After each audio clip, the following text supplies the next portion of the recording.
사랑하는 성도 여러분, 반갑습니다. 오늘 우리 또 하나님 말씀 가지고 세상을 향한 하나님의 계획, 또 그 계획에 동참하는 하나님의 거룩한 시가 되기를 원하는 마음으로 달려나가겠습니다. 오늘 같이 나눌 말씀은 요한계시록 17장 8절에서 18절입니다. 요한계시록 17장 8절에서 18절, 먼저 8절 읽고 시작하겠습니다. 내가 본 짐승은 전에 있었다가 지금은 없으나 장차 무적행으로부터 올라와 멸망으로 들어갈 자니 땅에 사는 자들로서 창세 이후로 그 이름이 생명책에 기록되지 못한 자들이 이전에 있었다가 지금은 없으나 장차 나올 짐승을 보고 놀랍게 여기리라.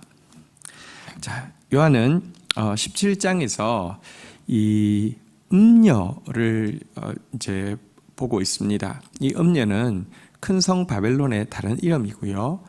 사실 세상을 움직이는 이 사단의 하수인으로서 움직이고 있는 것은 정치 권력과 거짓된 선지자뿐 아니라요. 뒤에 물질로 이들과 결탁되어 있고 이들을 조종하고 있는 세력이 있죠.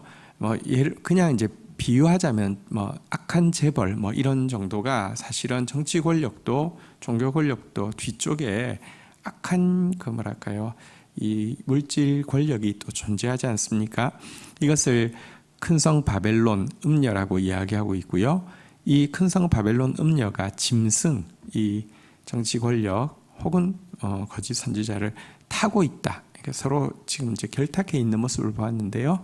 자, 먼저 이 짐승, 큰 음녀가 타고 있는 짐승의 운명에 대해서 먼저 설명하고 있습니다.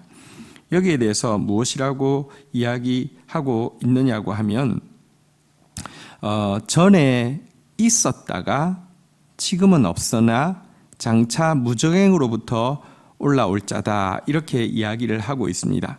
이전에 있었다가 지금은 없으나 장차 나올 짐승이다, 이렇게 묘사하고 있습니다. 무슨 의미인지 설명하겠습니다. 이 짐승은 힘이 있었습니다. 사단의 하수인으로서 힘이 있었는데요. 예수 그리스도의 속죄의 피가 흐르기 전까지는 힘이 있었지만 그것이 바로 전에 있었다가 혹은 이전에 있었다가의 의미입니다.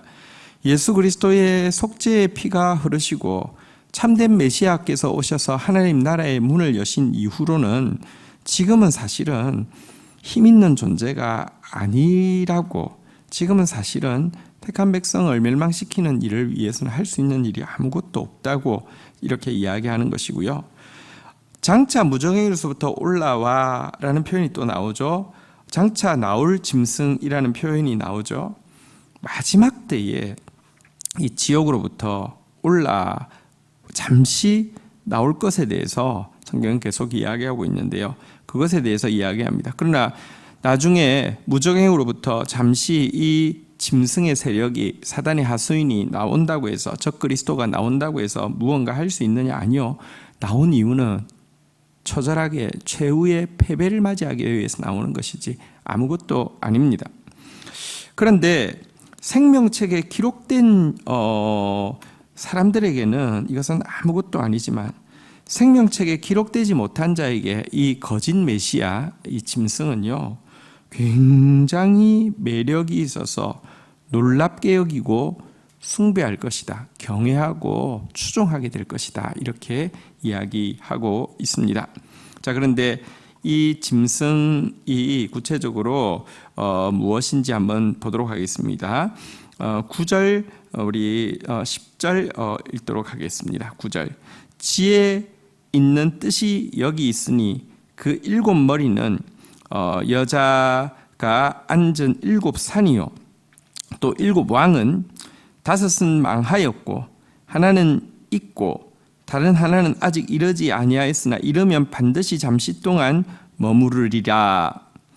자, 이렇게 이 짐승에 대해서 적 그리스도 그리고 이 악한 정치 권력 이 되는 이 짐승에 대해서 여기 단서를 주고 있는데요. 7머리 7왕이다, 이렇게 이야기를 하고 있습니다. 짐승에게는 머리가 7이 있었다고 했잖아요, 그렇죠? 일곱 머리 일곱 왕이다 그랬는데 이 일곱 머리 일곱 왕이 여자가 앉은 일곱 산이라고 이야기하면서 이 일곱 머리가 혹은 일곱 왕이 일곱 산으로부터 유래되었다라고 이야기하고 있는데 사실은 이것을 그 당시의 사람들이 읽을 때는 무슨 의미인지 모를 수가 없습니다. 왜냐고 하면 로마는 일곱 개의 산으로 이렇게 그 산에서부터 시작되어진 국가이고요. 이것에 대한 그 신화는 로마 제국에 전체적으로 퍼져 있기 때문에 그렇습니다.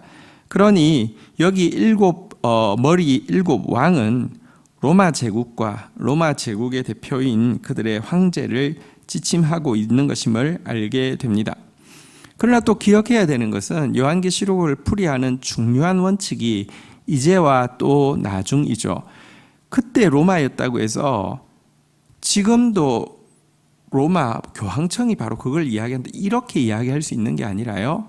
그때 로마 제국이 가지고 있던 악한 영향력이 지금 이 시대에 그와 같은 모습으로 드러난다는 것이죠. 그러니 예를 들어 이 로마가 가장 세속적이면서 가장 또 이 참진리에 대적하였지 않습니까?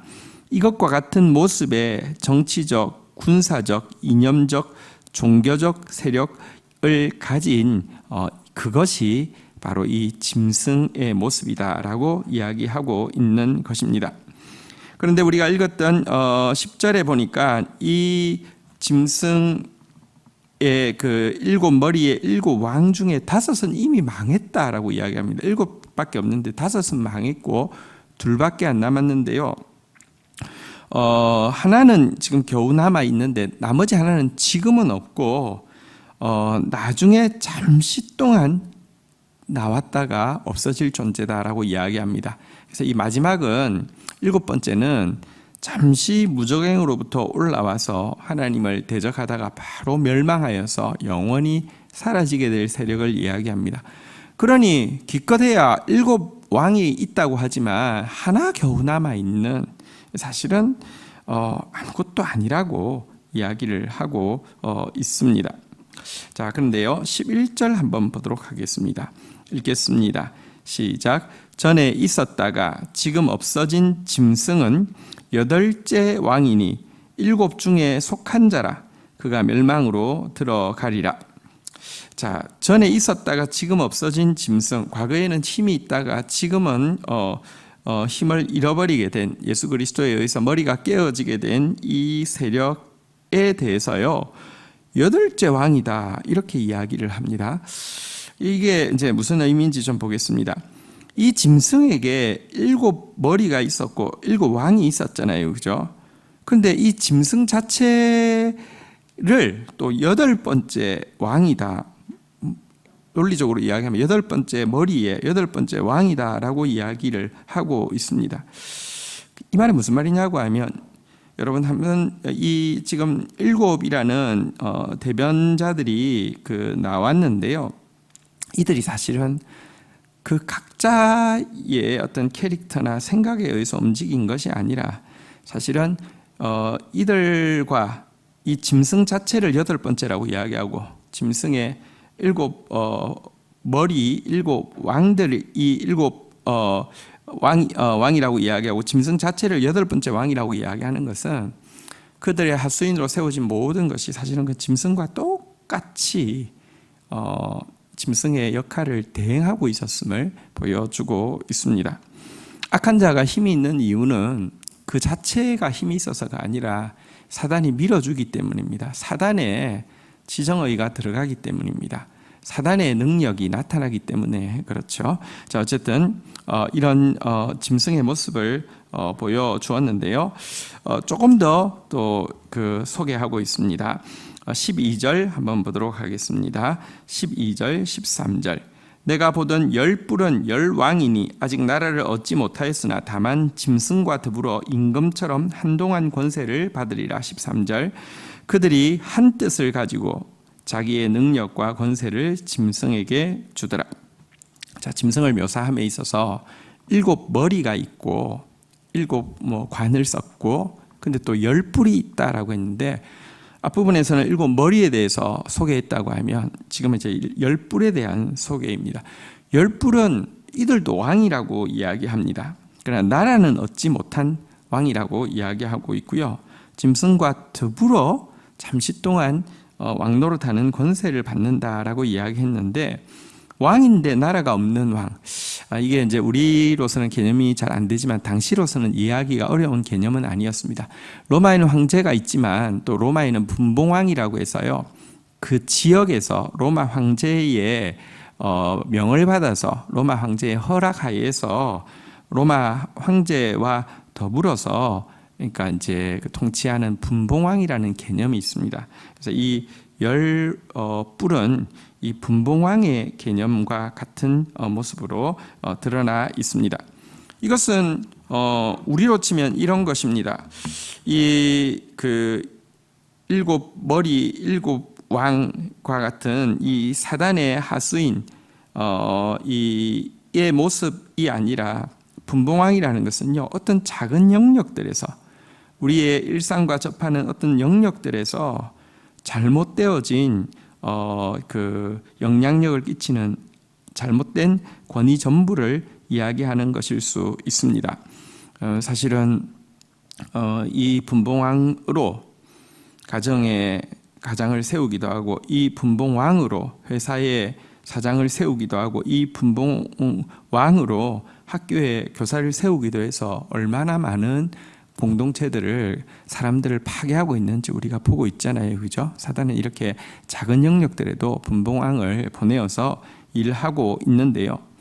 근데 그들이 이 작은 권세를 부여받아 가지고 자기 영역을 사망의 면류관을 쓰고 사망의 왕노릇을 하고 있는데 한 가지 공통점은 그들은 한 뜻을 가지고 자기 능력과 권세를 자기를 파송한 짐승에게 다 주고 있다라고 이야기를 하고 있습니다. 왜 그렇습니까? 왜 짐승에게 힘을 주고 어린 양과 싸우기 위해서 밑에 절에 보면 나오는데요. 이렇게 힘을 모으고 있습니까? 14절 한번 보도록 하겠습니다. 같이 읽겠습니다. 시작.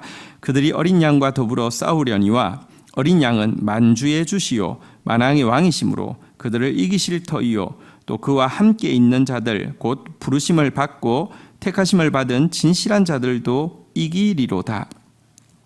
여러분 이 10뿔이 이 분봉왕이 사망의 면류관 쓰고 사망의 왕노릇하기 위해서 작은 영역들을 부여받은 사람들이 짐승을 추종하고 짐승에게 모든 영광을 주는 이유가 무엇일까요?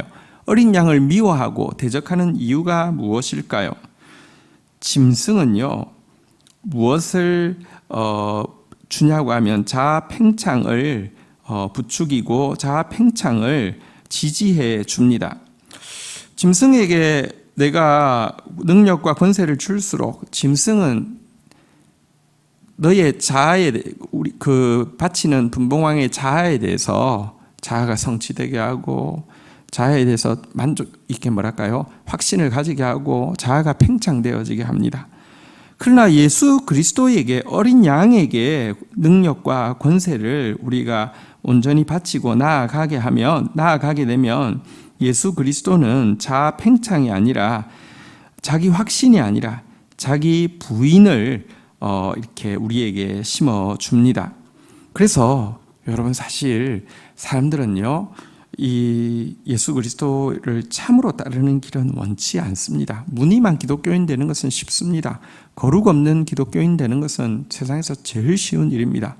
참으로 예수 그리스도 쫓아가는 길은 어렵고 원치 않습니다. 왜냐하고 하면 이것은 자기 부인 없이는 안 되기 때문입니다. 그러면 우리 짐승을 숭배하며 짐승에게 작은 영역을 부여받아서 그냥 내 마음대로 하는 것이 낫습니까? 아닙니다. 어린 양을 따르는 길이 참된 길입니다. 왜냐하고 하면 이 어린 양은 14절에 보는 바대로 만주의 주시고 만왕의 왕이시며 결국 어린 양의 길이 이 짐승의 길을 이길 것이고요. 그리고 진실로 그 어린 양을 따르는 자들, 그 어린 양과 함께 있는 자들, 그 어린 양의 부르심을 받고 응답하고 나온 자들도 자기 부인을 통하여서 진정한 승리에 이르기 때문입니다. 기독교는 꽁도 먹고 알도 먹고 이 땅에서 내 마음대로 하고 천국도 가게 되는 그런 종교가 아닙니다. 자기 부인을 통하여서 참으로 하나님 나라에 들어갈 수 있는 백성으로 준비되어지는 것이 이 기독교입니다. 자, 이제 여기까지 이 짐승이 어린 양과 싸우려는 모습을 보았는데요. 이제 이 짐승의 운명은 어떻게 될까요? 그리고 또 그것을 타고 있는 음녀는 어떻게 될까요? 15절부터 나오고 있습니다. 또 천사가 내게 말하되 내가 본 바 음녀가 앉아있는 물은 백성과 무리와 열국과 방언들이라. 16절 내가 본 바 이 열불과 짐승은 음녀를 미워하여 망하게 하고 벌거벗게 하고 그의 살을 먹고 불로 아주 사르리라. 자, 음녀에 대해서 이제 잠시 더 소개하고 있는데요. 이 음녀가 무엇이냐? 여기 보니까요, 그 음녀가 앉아 있는 물은 백성, 무리, 열국, 방언이라라고 이야기하고 있는데요. 이 음녀가 물질주의를 가지고요, 물질 만능주의를 가지고 황금 숭배 사상을 가지고 온 세상을 지금 이제 뒤에서 조종하고 있죠. 사실은 가장 큰 힘은 이 세상에서 가장 큰 힘은 물질이 가지고 있잖아요, 그렇죠? 바로 그것이 이제 음녀인데요. 근데 이상하게 이 음녀가 짐승을 타고 있었는데 짐승과 음녀가 내분이 일어날 것이라고 이야기합니다. 짐승이 음녀를 벌거벗기고 그의 살을 먹고 불에 태워서 죽이게 될 것이다, 이렇게 이야기하고 있습니다. 그렇게 죽이 잘 맞던 이 정치 권력과 자본 권력이, 여러분, 정치 권력이 자본 권력을 죽이려고 들 것이다, 이렇게 이야기하고 있습니다. 왜 그렇습니까? 17절 한번 보도록 하겠습니다. 읽겠습니다. 이는 하나님이 자기 뜻대로 할 마음을 그들에게 주사 한 뜻을 이루게 하시고 그들의 나라를 그 짐승에게 주게 하시되 하나님의 말씀이 응하기까지 하심이라. 18절도 읽겠습니다. 또 내가 본 그 여자는 땅의 왕들을 다스리는 큰 성이라 하더라. 왜냐고 하면 이 타락한 이 짐승이든지 음녀든지 마음속에 한 가지 가장 강한 원죄적 본능이 있습니다. 한번 따라하겠습니다. 자기 뜻대로 할 마음. 자기 뜻대로 할 마음이 있는 것입니다. 짐승에게는 자신만 권력을 독점하려고 하는 욕망이 있음으로 말미암아 음녀를 미워하고 있고요. 사실 음녀는 짐승에게 올라타서 짐승에 불붙어 있지만 실질적으로는 올라타 있다는 것이 조종한다는 것이잖아요. 조종하려고 했기 때문에 서로 동업하고 있지만 미워하고요. 결정적인 순간에는 이 짐승이 음녀를 벌거벗기고 살을 먹고 불에 태워 죽이는, 사실은 사단은요, 자기에게 속한 사람 절대 사랑하지 않습니다. 죽이고 도둑질하고 멸망하는 것 외에는 할 수 없습니다. 이렇게 될 것이다. 이것이 온 세계가 얘를 그 뒤에서 사단의 하수인으로서 일하고 있는 짐승과 음녀의 운명이 될 것이다, 이렇게 이야기하는 본문이었습니다. 오늘 본문 말씀 가지고 우리 함께 기도하며 하나님 앞에 나가도록 하겠습니다. 하나님, 사단의 하수인 짐승이 지금 과거에는 힘이 있었지만 예수 그리스도로 말미암아 지금 힘이 없는 존재임을 저희들이 똑똑히 선포합니다. 장차 무적행으로부터 나와서 잠시 동안 권세를 가지겠지만 그것은 영원한 멸망을 위한 대기 수순에 지나지 않음을 고백합니다. 하나님, 우리가 생명책에 이름이 기록된 자로서 이와 같은 이 사단의 하수인을, 세상의 흐름을 부러워하거나 두려워하는 자 되지 않게 하여 주시며 예수 그리스도만 경외하며 그분만 따라가는 자들 되어질 수 있도록 주여 역사하여 주시기를 간절히 간구하고 소원합니다. 우리 삶의 구체적인 영역들 가운데에서도 분봉왕과 같이 사실은 사단의 하수인으로서 사망의 면류관 쓰고 사망의 왕노릇하며 또 자아 팽창을 위하여서 악을 행하는 자들도 많이 있음을 고백합니다.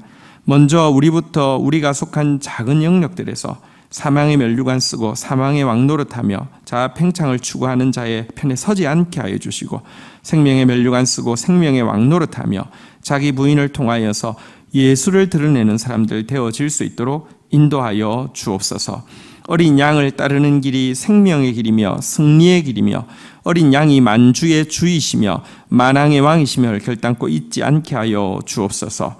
세상은 음녀와 짐승이 결국 싸우고 서로를 죽이게 될 것임을 분명히 말씀해 주셨습니다.